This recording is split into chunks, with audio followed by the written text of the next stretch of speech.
Hello, you beautiful legends, and welcome to Bloom Force Healing Podcast. This is episode number 732, and I hope to be quick because I am so exhausted today. Of course, I won't be updating about today until tomorrow, but I already mentioned that today was expected to be a busy day for us, even though it was a day off sauna. And we stretched it a lot, and you can probably see how I look like and how I speak. So let me just dive straight into the update about yesterday. And those of you that read the blog post, you already know. And the title of the podcast episode and the blog post is already kind of giving you clues. First damage is exactly about the first damage that happened to our sauna. But let me just quickly rewind and give you the regular timeline. So we got some lessons learned from Tuesday, where because of the weather, the nice weather that came, we had like a heat wave and nice weather for a couple of days in Ireland here at the west coast. And at the same time, the moon is, I think today was a full moon, or is the full moon, but in general, like the last 2 days and tomorrow, the moon is the I would say the most visible, which means it's aligned very well with sun and earth, and that causes spring tides, and tides are really high. Well, the high tides are really high and the low tides are extremely low, but it's the high tides that always worry us when we want to operate with sauna. And on Tuesday, I already, if you didn't watch or didn't read the blog post from yesterday, then you can sync up there. But basically, we drove for the late afternoon, evening sessions without any extra time to be there early, counting on some chances or luck, but it turned that it was not only super busy, but already beach was kind of swallowed by the tide and it wasn't safe enough for the cars to stay on the beach. So all the way from the ramp across the road, and that road is quite long, but generally about half a mile of the road from the beach exit down the road was taken by the cars, so we were standing very far, and we learned the lesson then to not repeat that on Wednesday. So on Wednesday we dropped Julian at school in the morning, and then kind of decided on getting our stuff together and go early to Rasnala, knowing that it will still be busy even though the tide is low. But we wanted to use that opportunity that there's more people driving onto the beach and potentially more space beside the ramp. And you might ask, why don't you go to the beach? That was exactly the reason. We didn't plan on operating in the morning. We just wanted to go there.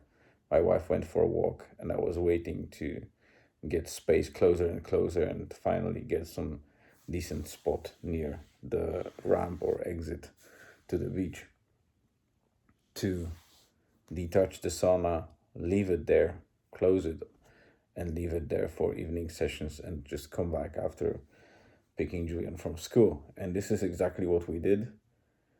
But in between, when my wife went on a walk, I was standing in a spot that I was really anxious about. It was just before the crossroad, which is probably about 200 meters from the exit. and I never stop there for longer. I usually prefer to be a little bit to the back and further from the beach, but in a safer spot where it's flat and a bit more space for cars to pass by. The spot closer to the crossroad is a little bit tilted because the sand kind of collected on one side of the road, so when you drive onto it, the car is tilted, and it's not a problem for the car, but the sauna is very high, so it's tilted and overhangs a little bit deeper into the road. So if something high and wide passes, there's less space and more potential to hit it, and that's basically what happened. My wife was always kind of pushy about being closer to the crossroads to get faster the space behind it, but I was standing back for reasons that I said to not be hit by anything, and unfortunately, I listened to that, drove closer to the crossroad, and at some stage I was looking into my phone and I just heard a slight thud and felt the jerk of the car. So I knew that something hit the sauna that was attached to me. So I went out. It turned out that somebody was driving with the car, like with the car towing the single axle trailer, with like the camper trailer. And they basically didn't fit well. They didn't take enough space to the side of the road. They kind of went in the middle and they exactly hit the corner that was overhanging. So I was really scared because I didn't want any structural damage, obviously, to the sauna. So I went on and the guy started apologizing, and I saw that he's very anxious now because he potentially had to exchange the insurance information and pay for it, and his premium would go up. And also, it was his first day of holidays, and he got slight damage to the camper too. Obviously, it was his fault, so he can only blame himself. But I saw that. I also felt kind of emotional response in me trying to take over, but I calmed down. I didn't say anything. I just went around the sauna, checked what the damage is. Is the sauna structurally fine? Did it shift in any little way that I can see? But fortunately, the trailer has some kind of tolerance in terms of compression of the hitch. And he obviously had trailer, but I don't think his trailer could expand externally. But still, it's plastic. Then we have wood, and my trailer was in the right way, so the damage was only to the kind of skirt or the skirt board or a bit of a decorational finishing board on the sauna, and it's just a corner that cracked slightly, but the damage wasn't big, and there was no shift, no structural obvious damage that I could see. And I decided to just move the sauna closer because the space freed up. So I just drove there to unlock the way so people could pass. And I spoke to the guy. I said, listen, I don't see any significant damage. There's no point in me pursuing any, compensation or anything like that. I think I can handle it myself. Otherwise, obviously, I would exchange the insurance details, but I didn't think that it was worth the hassle. And sometimes you just need to let things go. I know that there are practices that people kind of use any obvious kind of even slight, scratches or things like that in situations like this to milk the insurance companies from money, not really caring about that the person that accidentally did that pseudo damage will get higher premiums and a lot of troubles behind it. So for a couple of bucks or a couple hundred of bucks that you get there's a lot more hassle, incomparable hassle behind the scenes, and insurance companies don't give a flying F about it. They will just increase premium, they will get their money back, while the only people that pay will be those that cause damage. And don't get me wrong, if somebody causes damage, they should pay, but in certain situations, if the it's just not worth it. And I had a situation like that before, albeit the person at the back kind of,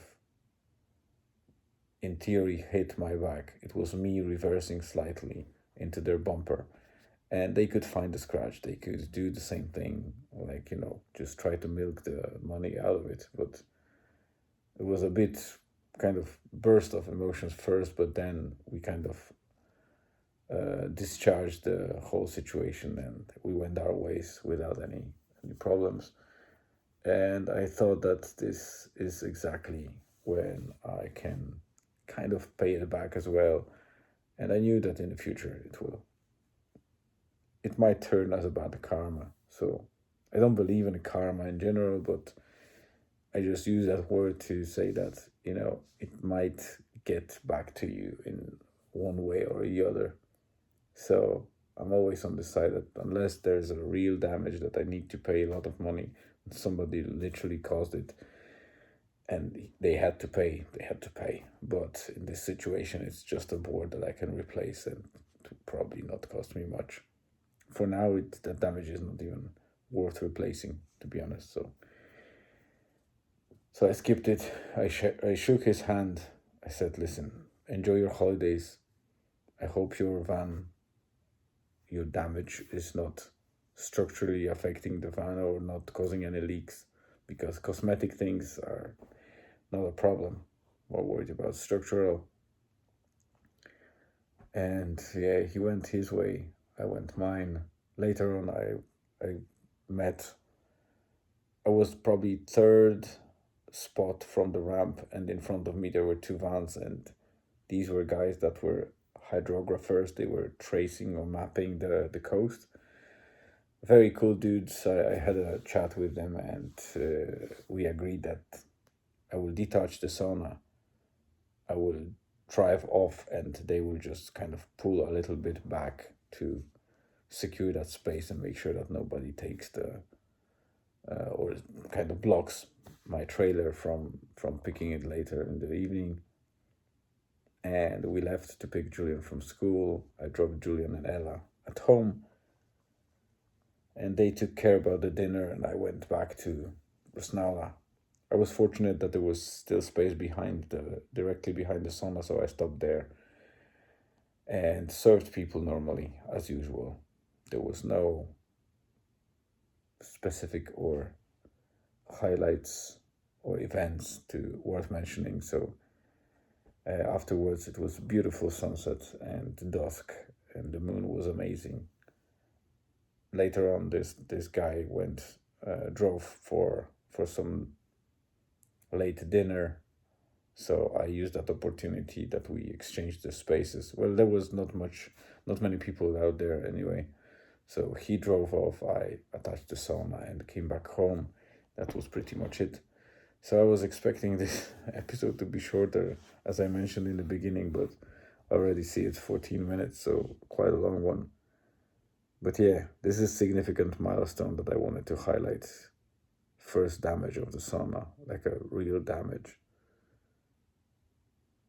Not structural damage, nothing to worry about, but still I want to highlight it to make sure that I remember it.